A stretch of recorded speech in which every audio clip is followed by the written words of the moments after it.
Antes de que el hombre soñara con volar, antes de que la historia fuera escrita con espadas, hubo un principio que no fue creado por manos humanas. Una voz resonó en el vacío: sea la luz. Y la oscuridad retrocedió. Así empezó todo, no por azar, sino por intención divina.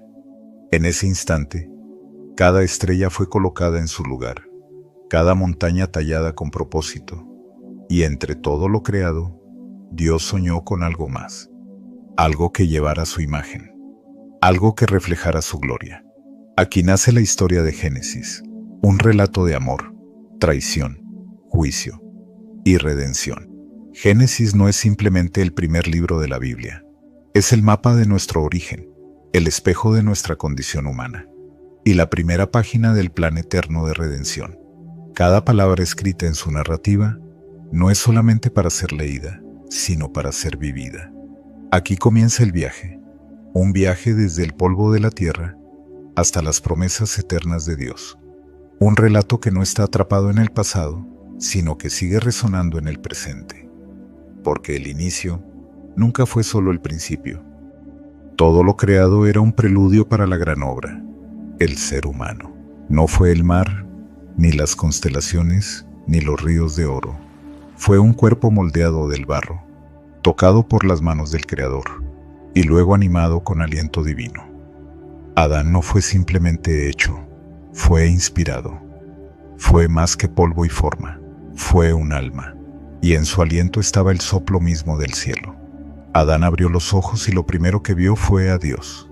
En el jardín del Edén, Adán vivía sin miedo, sin vergüenza, sin muerte. Caminaba con Dios, hablaba con Él, y cada latido de su corazón resonaba en armonía con el universo, pero no estaba completo. Entonces, Dios creó a Eva, no del polvo, sino del costado del hombre. No fue una creación aparte, sino una extensión del mismo milagro. Ella no fue creada para estar debajo ni por encima, sino a su lado. Fue el acto más profundo de comunión y complementariedad que el universo ha presenciado. Juntos eran uno, unidos por diseño, y en ese estado de perfección, el Edén se convirtió en un reflejo del cielo. San Agustín dijo: el paraíso no era un jardín, era el alma sin pecado. Y esa alma, por un instante, fue plena. El Edén no era solamente un lugar geográfico, era una manifestación física de la cercanía entre Dios y el hombre. Un sitio donde no existían máscaras, donde no había relojes que marcaran el paso del tiempo, donde todo lo creado respondía con gozo al Creador. Era plenitud, y era solo el comienzo. En medio del Edén, dos árboles representaban más que vida o muerte. Representaban libertad, porque Dios, al amar verdaderamente, permite elegir. Y la serpiente, con voz sutil y palabras torcidas, plantó la semilla de la duda. ¿De veras dijo Dios? No usó gritos ni cadenas, usó sugestión. Y cuando Eva vio que el fruto era agradable, no solo lo deseó, lo tomó, lo compartió, y Adán, en silencio, participó. El acto fue instantáneo, la consecuencia eterna. Eva vio, deseó, tomó, y Adán la siguió. En un acto se rompió el diseño, la armonía se quebró, sus ojos fueron abiertos, pero no para ver más, sino para ver menos. Ahora sentían vergüenza, miedo, y por primera vez se escondieron del rostro que los formó. Ya no eran luz, se convirtieron en sombra. Y la distancia entre el hombre y Dios nació allí, entre ramas y culpa. Dios los llamó. ¿Dónde estás? No porque no supiera dónde estaban, sino porque ellos ya no sabían quiénes eran. El Edén fue cerrado. La tierra fue maldita. Pero aún así, una promesa brilló. De la simiente de la mujer nacería uno que restauraría lo perdido. En medio del juicio, hubo esperanza. El Evangelio fue anunciado en forma de promesa. La caída fue dolorosa pero no definitiva. Fuera del Edén, la historia continuó. Adán y Eva tuvieron hijos, Caín y Abel. Ambos ofrecieron sacrificios, pero solo uno lo hizo con corazón recto. Cuando Dios miró con favor a Abel, Caín ardió de celos, y en el campo, el hermano se convirtió en asesino, la envidia se convirtió en sangre, y el polvo de la tierra volvió a beber vida humana. La sangre de Abel clamó desde la tierra. Era la primera muerte humana. El primer grito de dolor en una historia que recién comenzaba. Caín fue maldito, no ejecutado, sino marcado. Vagó lejos de la presencia de Dios, no como castigo, sino como consecuencia. Porque el pecado no solo daña, separa, desconecta, fragmenta. El mundo comenzó a llenarse de hombres, pero también de violencia. Cada generación se alejaba más del diseño original. El pecado no era un evento aislado, era una infección que se propagaba. Y el Creador, viendo la maldad multiplicarse, decidió intervenir. Pero incluso en ese juicio inminente, se gestaba una oportunidad para el nuevo comienzo. Adán y Eva, a pesar del dolor, siguieron viendo la fidelidad de Dios a través de su descendencia.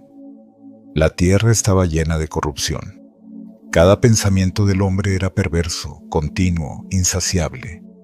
Pero en medio del caos un hombre halló gracia, Noé. Mientras otros reían, él obedecía. Mientras otros se burlaban, él edificaba. Porque Dios le habló, haz un arca. Y Noé no solo escuchó, actuó. Aunque el cielo aún era azul, aunque el suelo aún era seco, no llovía. No había señales, pero Noé creyó. Y por 100 años, trabajó bajo el sol, bajo la burla, bajo la incomprensión. Hasta que un día el cielo se oscureció, el viento cambió, y las primeras gotas cayeron, luego torrentes, luego océanos sobre la tierra. El diluvio no fue solo castigo, fue renovación, un renacimiento violento pero necesario. Todo ser viviente pereció, excepto los que estaban en el arca. El juicio no fue venganza, fue limpieza. Y cuando el arca descansó sobre el monte Ararat, y la paloma volvió con una hoja de olivo, Dios renovó su pacto con la humanidad. El agua no solo destruyó, también purificó. Y el pacto que vino después fue una declaración de amor eterno. Una vez más, Dios empezaba desde el corazón de un justo. Noé salió del arca y lo primero que hizo no fue construir una casa, fue levantar un altar. Adoró, agradeció, y Dios respondió: no volveré a destruir la tierra con agua. Y como señal de ese pacto, pintó el cielo con colores. Era un recordatorio eterno de la misericordia que sigue después del juicio. El arco iris era memoria. Cada vez que la humanidad mire al cielo tras la tormenta, recordará que el juicio no será eterno, que la justicia de Dios siempre viene acompañada de misericordia, y que su pacto es más fuerte que nuestras caídas. La humanidad tenía una nueva oportunidad. El hombre tenía una nueva misión: llenar la tierra y caminar en justicia. Pero el corazón del hombre aún necesitaba redención. Era más que belleza, y esa redención aún estaba en camino. Después del diluvio, los descendientes de Noé comenzaron nuevamente a poblar la tierra. Se extendieron, construyeron, multiplicaron. Pero también se olvidaron. Babel estaba cerca, pero antes, Dios selló su pacto con un arco y con una promesa. Porque aunque la historia del hombre es cíclica en su pecado, Dios permanece firme en su gracia.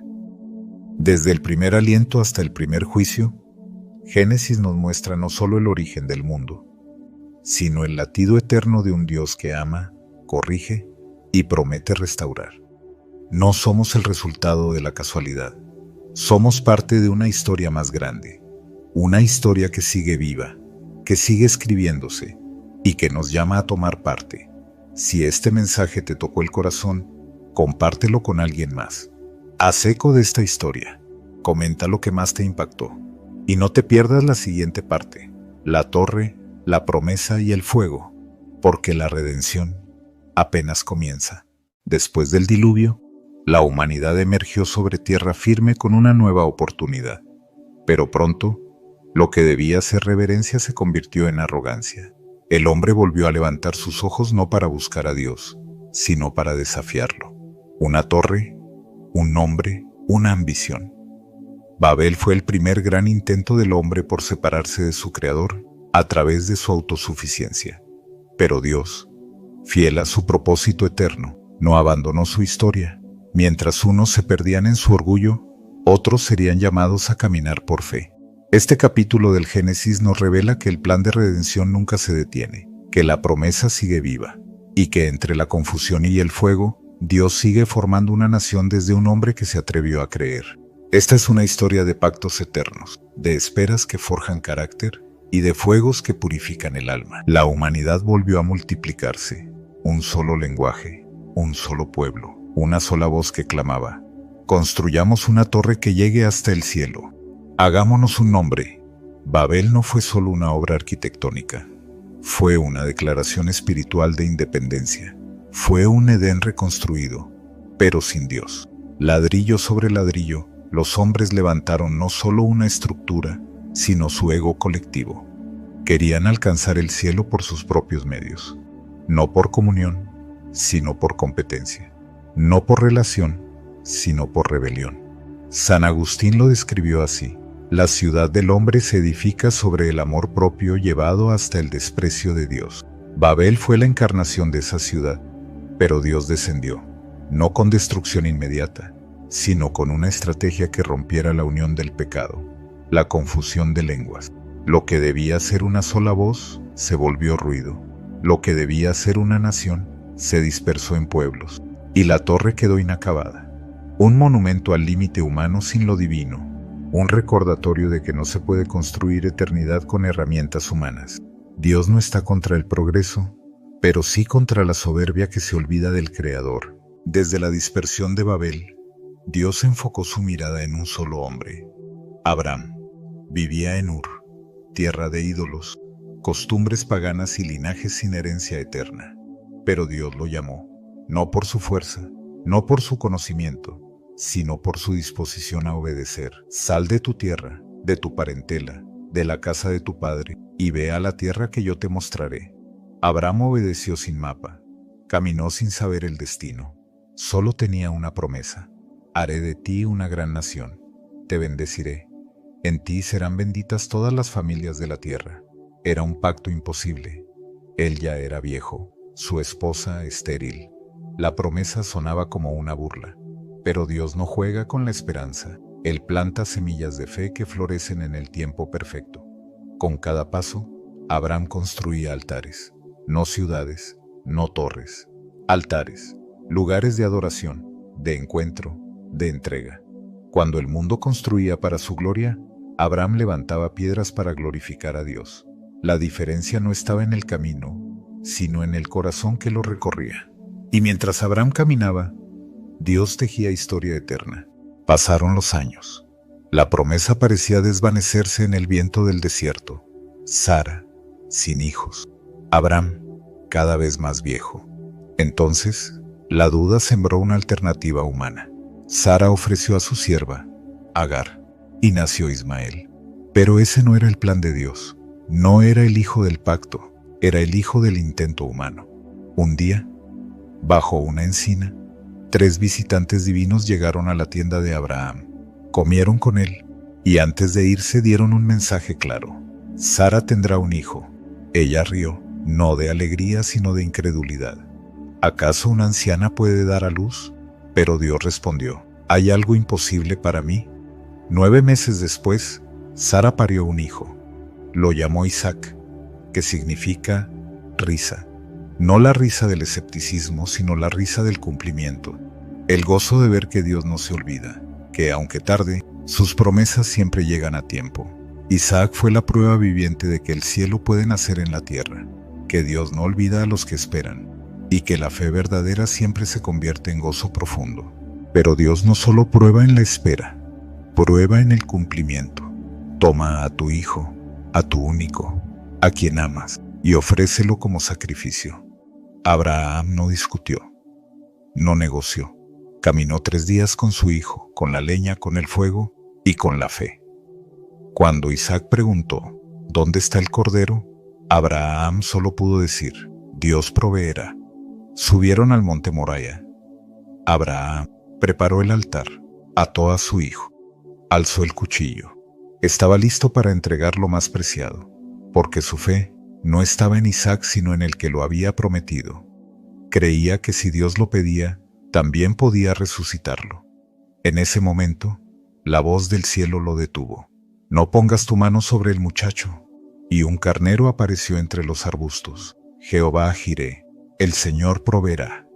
Ese día no solo se salvó un hijo, se anunció un futuro, porque en ese mismo monte, siglos después, otro padre entregaría a su hijo, y esta vez no habría voz que lo detuviera, porque el sacrificio de Cristo sería la provisión definitiva para el pecado humano. La historia de Abraham fue una sombra de lo eterno, una profecía viva escrita en obediencia. Isaac creció, se casó con Rebeca, y tuvieron 2 hijos, Esaú y Jacob.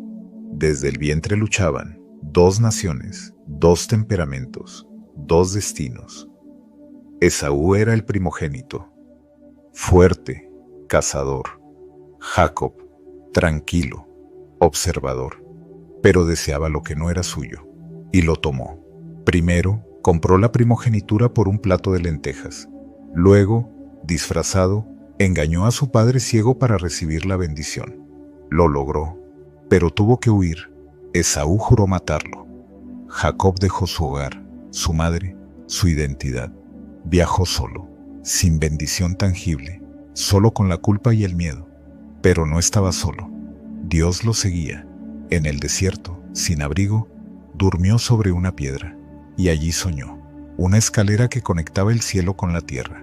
Ángeles subían y bajaban, y Dios en la cima le habló. Yo soy el Dios de Abraham y de Isaac. La tierra donde estás te la daré. Tu descendencia será como el polvo. Yo estoy contigo. Jacob despertó transformado. Dios está en este lugar, y yo no lo sabía. Levantó un altar. Lo llamó Betel, la casa de Dios. Ese sueño marcó el principio de su transformación de suplantador a patriarca. Desde las ruinas de Babel hasta el altar de Moria. Desde la risa de Sara hasta el sueño de Jacob. Esta parte de Génesis nos muestra que Dios no escoge a los perfectos, escoge a los disponibles, que sus promesas no se cancelan por nuestros errores, y que cada altar levantado en fe es una respuesta al orgullo que el mundo ofrece. Si esta historia te habló, compártela, porque hay quienes aún viven en Babel y necesitan encontrar Betel. Deja tu comentario, suscríbete y no te pierdas la parte 3 de luchas, sueños y redención, porque cuando Dios llama, nunca es el final, siempre es el comienzo. Hay batallas que se pelean con espadas y otras que se libran en la oscuridad del alma. Esta es la historia de un hombre que luchó con Dios y vivió para contarlo, de un soñador traicionado que se convirtió en salvador, de una familia fracturada por la envidia y restaurada por el perdón. Génesis no termina con la muerte de sus patriarcas, termina con esperanza enterrada, pero viva, con una promesa que atraviesa generaciones, porque donde hay lucha, también hay propósito, y donde hubo traición, Dios prepara redención. Este capítulo final no es un cierre, es una semilla, un anuncio de lo que vendrá, y tú estás a punto de descubrirlo, porque lo que parecía una historia familiar es en realidad el eslabón crucial de un plan eterno. Cada personaje, cada paso, cada lágrima, anuncia que el Dios que comenzó la historia no ha terminado de escribirla. Jacob huyó a la tierra de su tío Labán buscando refugio. Allí conoció a Raquel y se enamoró. Trabajó 7 años por ella, pero fue engañado. En la noche de bodas le entregaron a Lea. El suplantador había sido suplantado. El que tomó la bendición por astucia, ahora la recibiría con lágrimas. Jacob trabajó 14 años por amor, pero también por transformación, porque el tiempo que parece perdido, en manos de Dios es tiempo de proceso. Lo explotó. Labán cambió su salario 10 veces, pero Jacob perseveró, porque no solo trabajaba por una mujer, trabajaba por propósito. Dios estaba formando algo más que una familia. Le mintió. Estaba formando una nación, y Dios lo vio. Le prosperó. Le dio hijos, ganado, y una palabra: vuelve a tu tierra. Pero volver implicaba enfrentar a Esaú. Volver implicaba enfrentar su pasado, y el que huía ahora debía decidir si caminaría como un hombre o como un príncipe. El regreso no era solo geográfico, era espiritual. Era el inicio de una reconciliación divina con su identidad. Jacob cruzó el río Jaboc, dejó a su familia al otro lado, quedó solo, y en la oscuridad una figura apareció. No habló, luchó, un combate sin palabras, un encuentro sin tregua. Jacob peleó con todo, con su miedo, con su historia, con su identidad. Fue una lucha espiritual, emocional, física. Fue más que un combate, fue una rendición violenta. Fue el colapso del viejo Jacob para que surgiera Israel. Horas pasaron. La figura tocó su muslo. La cadera de Jacob se dislocó, pero él no soltó, se aferró. Gritó: no te soltaré si no me bendices. El extraño respondió: ¿cuál es tu nombre, Jacob? Ya no te llamarás Jacob, sino Israel, porque has luchado con Dios y con hombres, y has vencido. Su nombre, su caminar, Jacob quedó herido, cojeaba, pero no era el mismo. Su carácter, todo fue transformado. Había luchado, había sido quebrado, y en ese quebranto había nacido un príncipe, Israel, el que prevalece, no por fuerza, por fe, porque a veces la mayor victoria es aprender a rendirse en los brazos de Dios.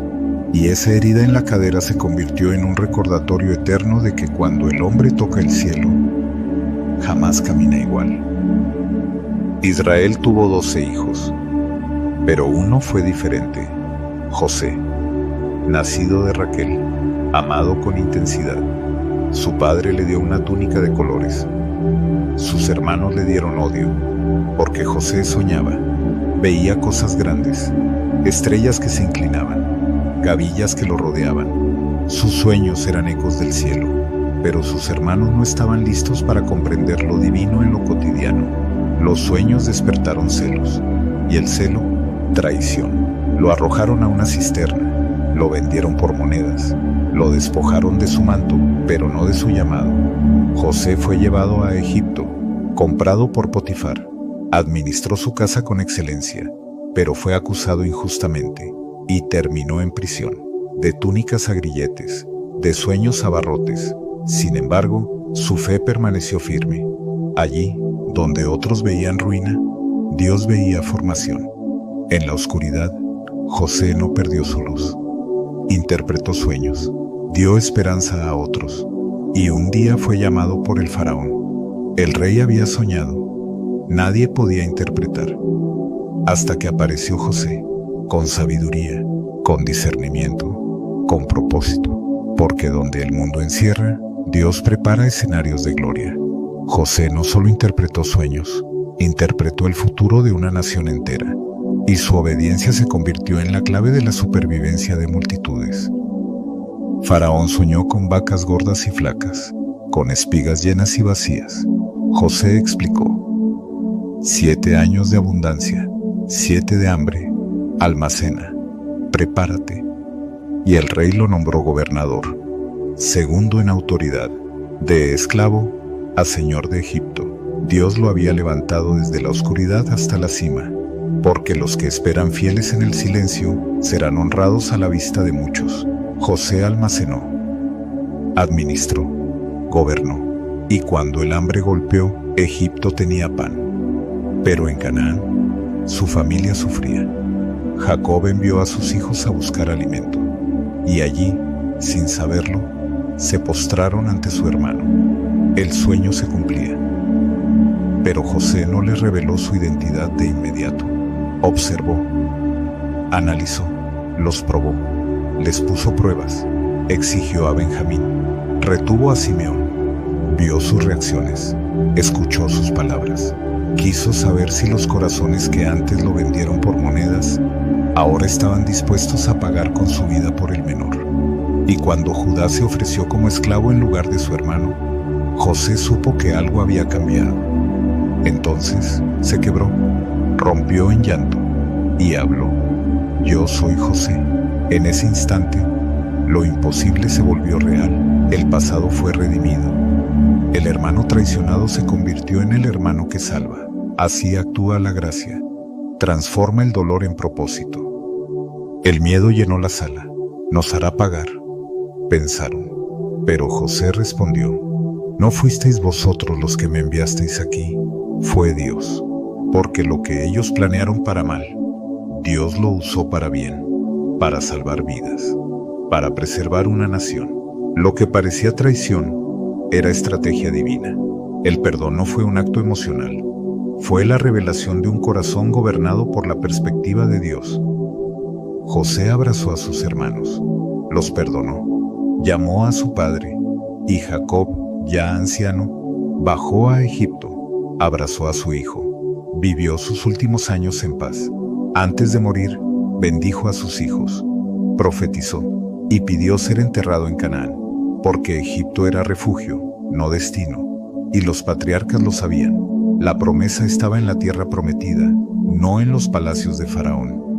José siguió gobernando, y antes de morir, dejó instrucciones: Dios os visitará, y cuando lo haga, llevad mis huesos con vosotros. Aún muerto creía, aún enterrado esperaba, porque la fe no muere, solo espera. Génesis termina con un ataúd en Egipto, pero no con desesperanza, sino con una promesa pendiente. La redención estaba en camino, y el pueblo, aunque esclavizado más adelante, aún llevaba consigo la semilla de un destino glorioso. José murió con esperanza viva, porque los hijos de la promesa nunca mueren sin propósito. Génesis no es un libro de comienzos, es un espejo del alma, es el viaje de Dios con el hombre, de la caída a la promesa, de la traición al perdón, de los sueños rotos a la restauración eterna. Cada página respira gracia, cada historia grita propósito, y cada nombre apunta a uno mayor: Jesús, el cumplimiento de toda promesa. Si este mensaje tocó tu alma, no lo dejes aquí, compártelo, suscríbete, comenta y únete a esta travesía, porque la palabra sigue hablando, y tu historia también está siendo escrita por el mismo Dios de Abraham, de Isaac y de Jacob.